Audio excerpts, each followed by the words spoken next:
যুক্তরাজ্য বসবাসরত ফেনীবাসীর প্রিয় সংগঠন ফেনী সমিতি ইউকের উদ্যোগে ৮ মার্চ শনিবার হোয়াইটচ্যাপেলের সোনারগাঁ রেস্টুরেন্টের দোয়া ও ইফতার মাহফিল সবার স্বতঃস্ফূর্ত অংশগ্রহণ ও সহযোগিতার মাধ্যমে সম্পন্ন হয়েছে। বিস্তারিত থাকছে আমাদের ৩০ টিভির প্রতিবেদনে। যুক্তরাজ্যে বসবাসরত ফেনীবাসীর প্রিয় সংগঠন ফেনী সমিতি ইউকে উদ্যোগে ৮ মার্চ শনিবার হোয়াইটচ্যাপেলের সোনারগাঁ রেস্টুরেন্টে দোয়া ও ইফতার মাহফিল সবার স্বতঃস্ফূর্ত অংশগ্রহণ ও সহযোগিতার মাধ্যমে সম্পন্ন হয়েছে। বিস্তারিত থাকছে আমাদের ৩০ টিভির প্রতিবেদনে। নিজামুদ্দিন রাসেলের প্রাণবন্ত সঞ্চালনায় কোরআন থেকে তেলাওয়াতের মধ্য দিয়ে অনুষ্ঠান শুরু হয়। এ সময় শুভেচ্ছা বক্তব্য দেন ওয়ালিউল্লাহ বাচ্চু। আমন্ত্রিত অতিথিদের মধ্যে উপস্থিত ছিলেন captain Moinuddin Ahmed, doctor Mir Abdul Gafur, barrister Omar Faruk, barrister Shahinur Rahman, barrister Tamjid, Amiya Islam, সাবেক mayor Enfield Mohammad Islam, Abul Kalam Azad, vice president London chamber and commerce, Kazi Bahar, president FDC Jahangir Alam Masud, secretary Newham Bangladesh সমিতি, আনোয়ার চৌধুরী, সাবেক প্রেসিডেন্ট নোয়াখালী সমিতি, মাইনুদ্দিন, কামাল উদ্দিন, ইমাম হোসেন, বিটুল সাহা, কায়কোবাদ ভূঁইয়া সহ আরো অনেকে। ট্রাস্টিদের মধ্যে ছিলেন জনাব শাহজাহান, খুরশিদ আলম। এছাড়া আহ্বায়ক কমিটির সদস্যদের মধ্যে কমিটির যুগ্ম আহ্বায়ক জনাব আবু নাসের, মোহাম্মদ মুজাহিদ, নজরুল ইসলাম আজাদ, নাসির উদ্দিন সানি, আতাউর রহমান জাহিদ, মাহফুজ সহ বিভিন্ন সামাজিক সংগঠনের ধর্মপ্রাণ রোজাদার মুসল্লিগণ। ফেনী সমিতি ইউকে এটি একটি চ্যারিটি সংগঠন।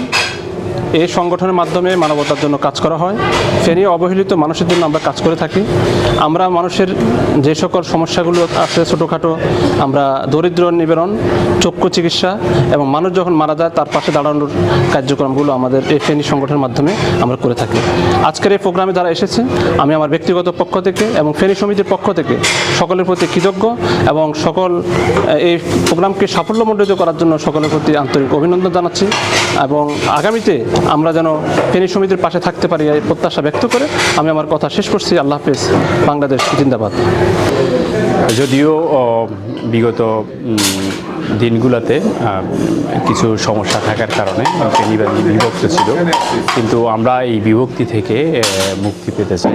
মুক্তি থেকে সবাই এক হয়ে যেভাবে ফেনী সমিতিকে সামনের দিকে এগিয়ে নেওয়া যায়, ফেনীবাসী শুধু ইউকে নয়, যারা আমাদের ফেনীতে রয়েছেন তাদের জন্য যাতে আমরা কাজ করতে পারি, এটাই আমাদের সবার প্রত্যাশা।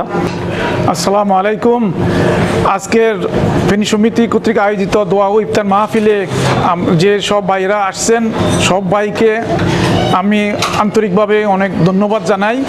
আমাদের প্রাণপ্রিয় ফেনীবাসী অনেক এখানে একত্রিত হয়েছেন, সবাইকে আন্তরিকভাবে অনেক অনেক ধন্যবাদ এবং আশা করি আমরা ভবিষ্যতে যখন বড় একটা জেনারেল মিটিংয়ের আয়োজন করব, আপনারা ইনশাল্লাহ আসবেন।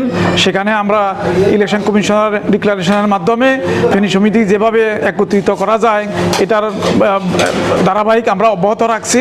আমি একটা জিনিস এখানে ক্লিয়ার করতে চাই, যেটা ফেনীবাসীদের ভিতরে একটু দ্বিমত, যে কোনো কারণে দুইটা সংগঠন তারা ক্যারি করতেছে। আসলে তো সংগঠন একটাকে এখন পার্ট বাই পার্ট যে কোনো কারো ভুলের কারণে এখন ওরাও দাবি করতেছে, আমরাও দাবি করতেছি। তবে আমাদের কাছে কাগজপত্র লিগেল প্রসেসিংয়ে আমরা 100%।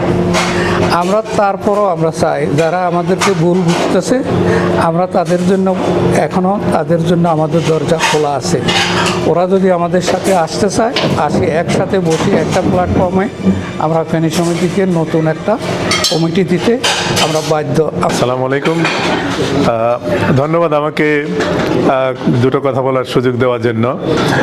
আমি আজকে এখানে আসছি বিশেষ করে ফেনীবাসীর অনেকের অনুরোধ ছিল আমার প্রতি যে একটা বিভক্ত ফেনী সমিতিকে একত্রীকরণের ব্যাপারে চেষ্টা চালানোর জন্য।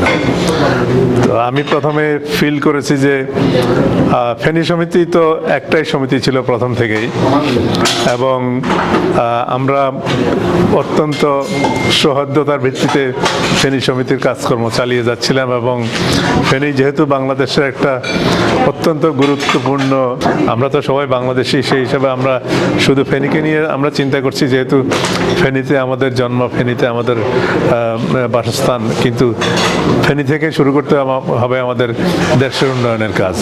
তা আমি এই ঐক্য প্রতিষ্ঠার জন্য যে বিভক্ত দুইটি অংশ আছে, যাদের কথা আজকে প্রকাশ এই আয়োজকদের জনাব ওয়ালিউল্লাহ বলেছেন যে আরেকটা কমিটি আছে, তা আমি উভয় কমিটিকে আহ্বান জানাচ্ছি, তারা আসুক, তারা একসঙ্গে বসুক, তাদের ভিতর মতভেদের যে বিষয়গুলি আছে সেগুলি আলোচনা করুক, সেগুলি আলোচনা করে তারা একটা সিদ্ধান্তে পৌঁছাবার চেষ্টা করুক, এবং সেইখানে যদি কোনো সহযোগিতা দরকার হয়, কারণ অনেক সময় আলোচনার কতগুলি দিক যেটা আলোচনাকে স্থবির করে দেয়, সেটা যাতে না হয় সেজন্য আমরা সহযোগিতা করার জন্য প্রস্তুত আছি।